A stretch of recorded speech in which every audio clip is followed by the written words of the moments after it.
What's up, guys? Dustin McDangles back here with another video. This is the San Jose Sharks franchise mode on my channel here, guys, and we are just starting our third season here with the Sharks with a new updated lineup here. As you can see, our team status was champion because we did make a few moves to get Dylan Larkin into the squad, as well as Jake Gensel, and we ended up signing Tyler Bertuzzi and Nino Niederreiter in free agency, as well as upgrading our goaltender position and getting Ilya Samsonov in between the pipes for us.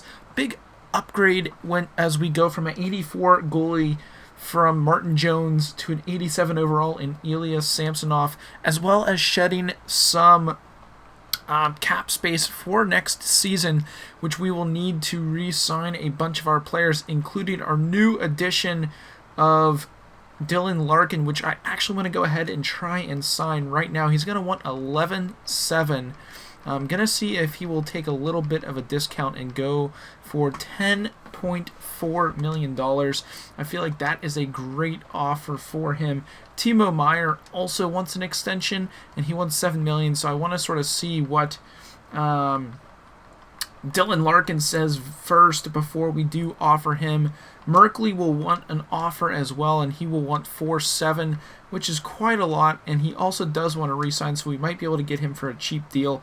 Vatanen does want sort of a new deal, as well as a few of our bottom line players, so we will see who we will be able to try and re-sign, as it does look like a fair amount of players want to be re-signed. Richard Panik we actually got in one of our sort of cap dumps, as we needed to get him out, or get Martin Jones out, as well as someone else, in order to get Ilya Samsonov to sort of work for next season, as we have a fair bit amount of cap space for next year as well. So should be pretty sort of simple and straightforward to try and sign some players.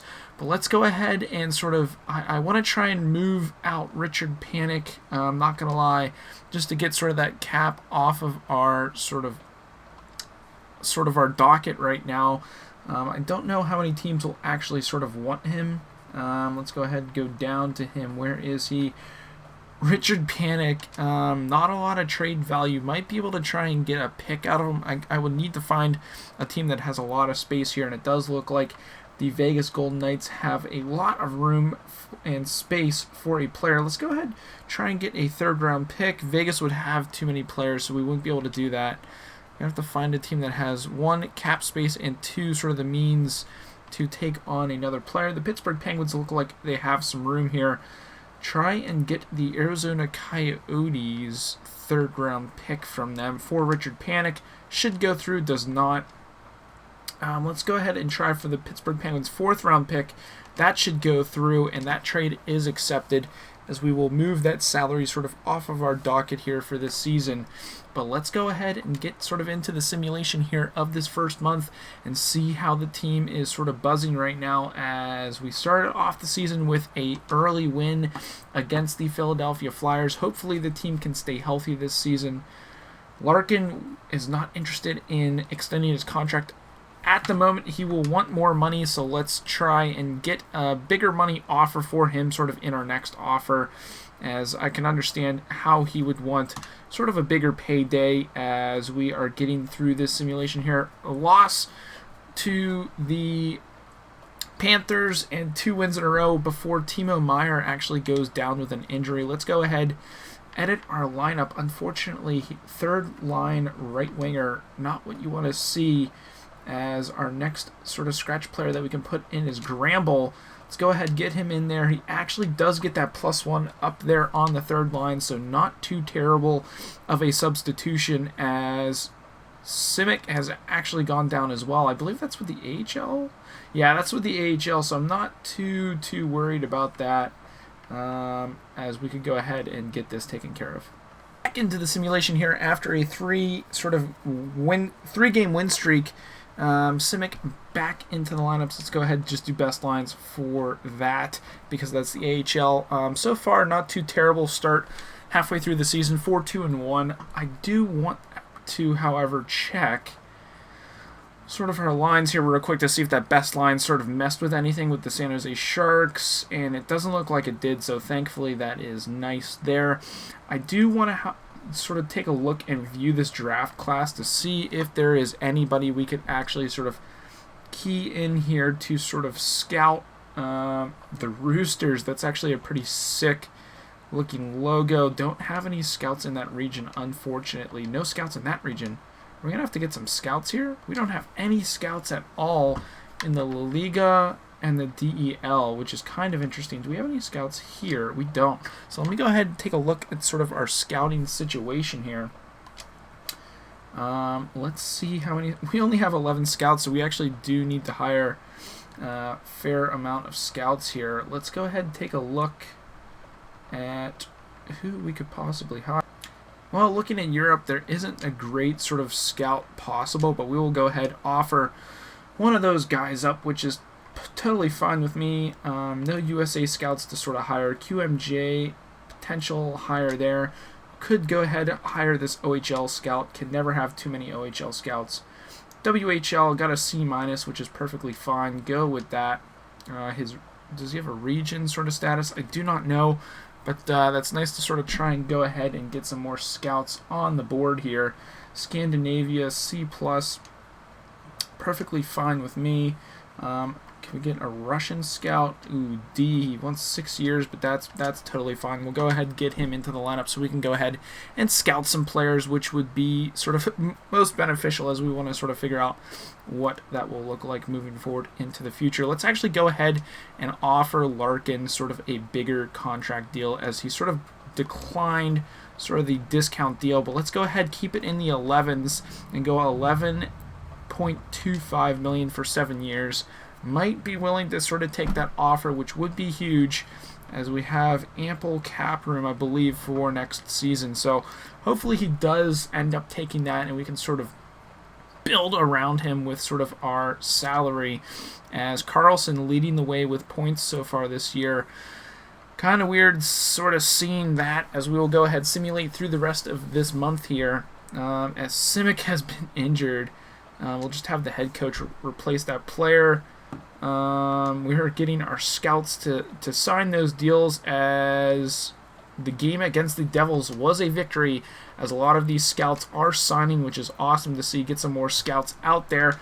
Timo Meier is available to come back into the lineup, but I will wait just a few games to get him back in, just so we don't sort of get him back injured. Simic, we'll do best lines for that. Big loss. Oh, he rejects. He wants more money, so we're going to have to give Larkin some more money, as we actually lose 2 games in a row before we win to start the month of November off against the Winnipeg Jets. But let's go ahead and get Timo Meier back into the lineup on that third line, and then offer Larkin sort of the amount that he is wanting, which I also believe is sort of earned. I also sort of believe that he does indeed deserve that contract. So let me go ahead and go to those contracts and see what he wants. Number one priority obviously is to try and get him re-signed. He wants 11.6 for 8 years, and honestly, let's go ahead and offer him 11.8 for 8 years. I feel like that is a pretty fair offer. Hopefully he will accept that, because we do have a lot of sort of room to work with moving forward. Let's go ahead and simulate sort of up through sort of the month of November here. We'll go halfway through, see how the boys are doing. We are 6-4-1 at the moment, with another victory against a Western Conference opponent. Larkin has rejected the offer. He wants more money, which is interesting to see, as we sort of play against some Eastern Conference teams here. 2 victories in a row against the Senators and Devils, followed by 2 losses against the Sabres and the Lightning, followed with 2 victories back-to-back against the Preds and the Maple Leafs, putting us at 11-6-1. Nice to see that sort of is where we are with sort of these upgrades to the team. 19 points in 18 games for Erik Karlsson, really starting to put the team on his back, which is great to see. Let's go ahead and see if we can go ahead and look at some of these players that we could potentially scout. Can we even scout this player? No scouts in the region. I don't understand. We just hired those scouts. So I don't get why we can't scout these players. I don't understand it. As we sort of will go ahead, look at the contract again for Dylan Larkin and see what he wants. I mean, I know he doesn't want to re-sign, unfortunately, but we want to try and get him because we did give up a fair bit for Larkin. So I want to try and get him re-signed as soon as possible. Honestly, giving him $12 million is worth it. We have a lot of money to sort of work with next season, and I want to try and get Larkin signed as early as possible, just so we can try and sort of put some pieces around him with sort of re-signing some key pieces such as Hurdle and Merkley, and then sort of go from there, as we will go ahead and simulate up through the rest of the month of November to see how the boys fare. Going through here, San Jose, multiple players are now eligible to be dressed, which is okay. I'm not too sure what that is about. Let me go ahead and take a look at that. Larkin has decided to go ahead and re-sign that big contract offer, which is awesome to see. Might be a little bit of an overpay, but honestly not too worried about it. 2 fourth-round picks, I don't want to sort of give those up for fifth rounds and a player we don't really need. 2 victories there in a row against the Kings and Canucks before we lose to the Desert Dogs from Arizona, bouncing back with a victory against the Oilers and end up losing to the Anaheim Ducks and St. Louis Blues to close out the month of November, as we sit 14-9-1 here at the start of December. But let's go ahead and take a look at those contracts here and see where we are and who we could possibly re-sign, as I believe Timo Meier will be our next player that we could possibly re-sign, which is the case. He is on our third line and does not want to re-sign his contract extension here. He wants 5 years at $5.675, which could be a possibility, but honestly, he's not been, like, for a third-line player, I do not want to be paying that much money, so we could honestly look at trying to trade Hurdle out of here for somebody who would sort of fit better. As Merkley, I do want to try and re-sign. Let's see if he will take sort of a hometown deal at $4.2 million for 2 years. Hopefully he'll be able to go ahead and look at that, see that it is a decent deal, and sign that, as Vatanen here wants a lot of money as well. So I want to see what Merkley wants, or if he sort of responds to that well and accepts that offer.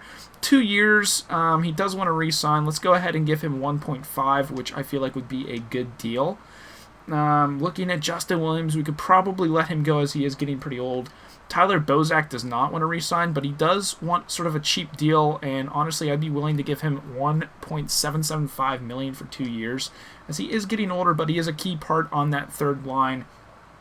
Letnoff here doesn't want to re-sign, but does he want a cheap deal? He does want a cheap deal, which is perfectly fine. I'll give him a little bit more as well to see if he will re-sign that, but we have a couple sort of deals out there that we could possibly get done. But let me go ahead and take a look at some possible trades for Timo Meier.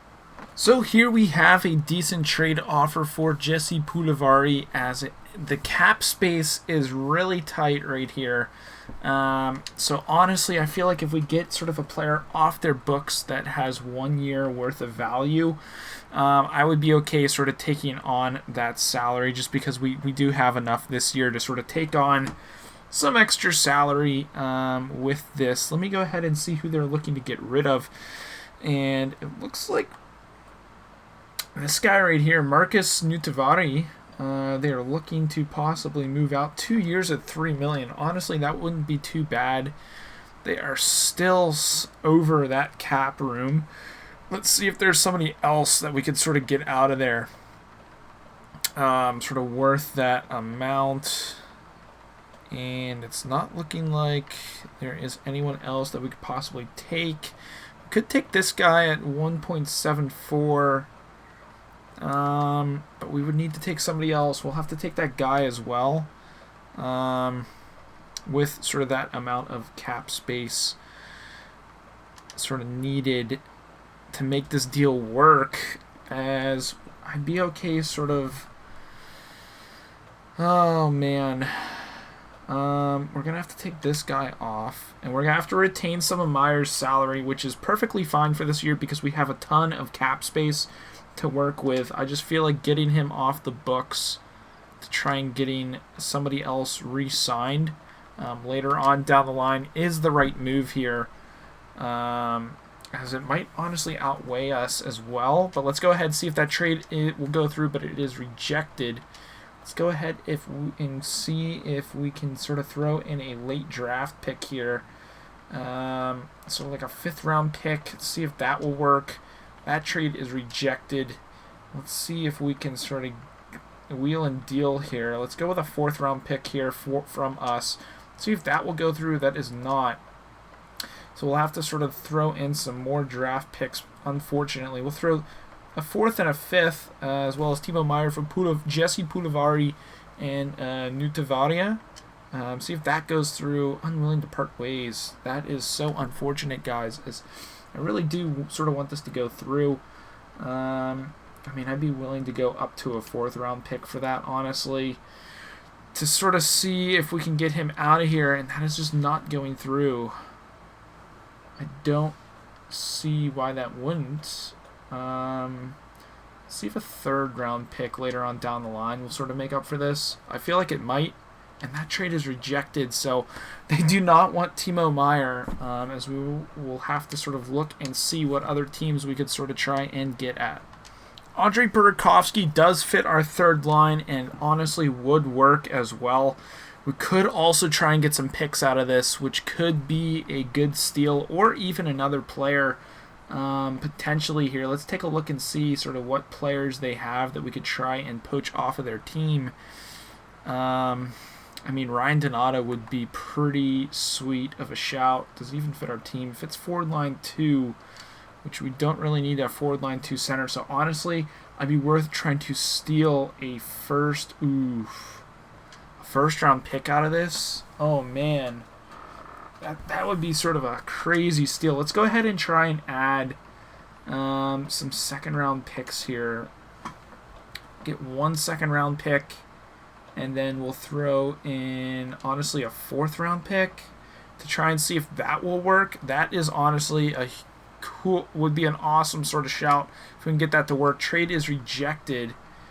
Let's see if we can throw even a 3rd round pick even for that from the year after that. That doesn't look like that's going to work.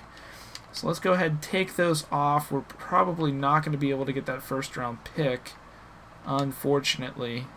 But we can go ahead and try and poach some other picks of theirs, such as a 2nd round pick and maybe even a 3rd, which would honestly be great value for this. Giving them Meier, we do get Burakovsky as 2 years at 2.23. Honestly, see if that goes through, and that is accepted, which is awesome to see. Yeah, we did lose Meier, but honestly, we would not be able to re-sign him anyways. Let's make sure that Burakovsky is on the team. He is indeed. Let's go ahead, go to the edit lines. Hopefully he does give at least a +1 on that 3rd line. It would be nice to sort of see that. Get Burakovsky in there, substitute in all lines. He does get that +1. If we sort of move him around, it doesn't get a +3 or anything. So we do lose a +3, but we do sort of get some value out of that with a 2nd and 3rd round pick from the Minnesota Wild, which we could honestly try and turn around and get that into a 1st round pick later on down the line. But I feel like that was the right move, honestly, to sort of open up some cap space for next year, as we probably wouldn't want to re-sign an 85 overall player for our 3rd line at such a high sort of value. So let's go ahead and simulate through at least halfway through this month of December and see how the boys fare with Larkin on his new deal. Should be a pretty happy camper. Gramble decided to reject his offer, unfortunately. Same with Tyler Bozak and Letinov. Merkley has decided to renew his contract, which is nice because that was sort of a hometown discount, which is great to see. As we sort of get through the simulation, starting off the month with a loss to the Ducks, coming back with 2 big wins, and then a loss to the Avalanche, which we then beat the Jets, lose to the Kings, and then end up pumping their Predators, as we will go ahead and simulate out the rest of this month of December and see how we are faring. We're 18-12-1 so far here throughout this entire season, as we are doing pretty well, finally getting that 20-win mark, getting pumped by the Avalanche, unfortunately, and sort of going through this month, seeing if we can get another victory. 21, or let's see here, at the end of December, Edmonton Oilers have actually fired their coach. We ended up losing the last game of the month of December. We had a game on Christmas Day that's crazy to see, but let's go ahead and see where we are with sort of total points and sort of standings. As you can see there, second in, well, let's actually go ahead and take a look at it in the other view. Go ahead, look at our team points here first. Larkin there with 31, got to be doing better than that, honestly. Hurdle, honestly, putting up some decent points, 36 points in 37 games. Gensel doing semi-decent, 25 points total in 37 games. Take a look at our goaltenders and see how Samsonov is doing. 18-7-1 isn't terrible. Khudobin, on the other hand, having a pretty down year. I mean, he isn't sort of high up there for overall, which kind of sucks. But we could try and trade for a better backup goaltender because Samsonov is doing pretty well. .913 with a 2.59 goals against average is pretty good in 28 games, 18-7-1, which is honestly not too disappointing. Go ahead, take a look here at the team standings as well, as we are halfway through this season. Looking at the Western Conference, we are sitting there in 5th place with 43 points, tied with the Coyotes. Obviously, we've played less games, which is nice to see. 50 points really isn't out of sort of the mark here, as we could possibly try and get that later on as the season does progress. So we are sort of in the thick of it here with our team right now. Sort of check that team status, and we are still a champion team status even with that trade of Timo Meier, which I feel like, again, was the right deal to make to try and get some value out of that. But that is going to be it for today's episode, guys. If you did enjoy it, be sure to drop a thumbs up on this video and also subscribe to the channel so you are not missing out on any future content that I do put out on here. We are getting so close to NHL 21, and I am super excited to be bringing those videos to you guys as soon as I possibly can. So be sure to stay tuned for that, as well as the NHL 21 giveaway once we do hit the 250 subscribe mark, guys, just to give back to you guys that have been enjoying these videos and showing the love and support. I feel like giving back to you guys is the best thing to possibly do. But again, that's going to be it for today's video. I hope you did enjoy it. And as always, stay dusty.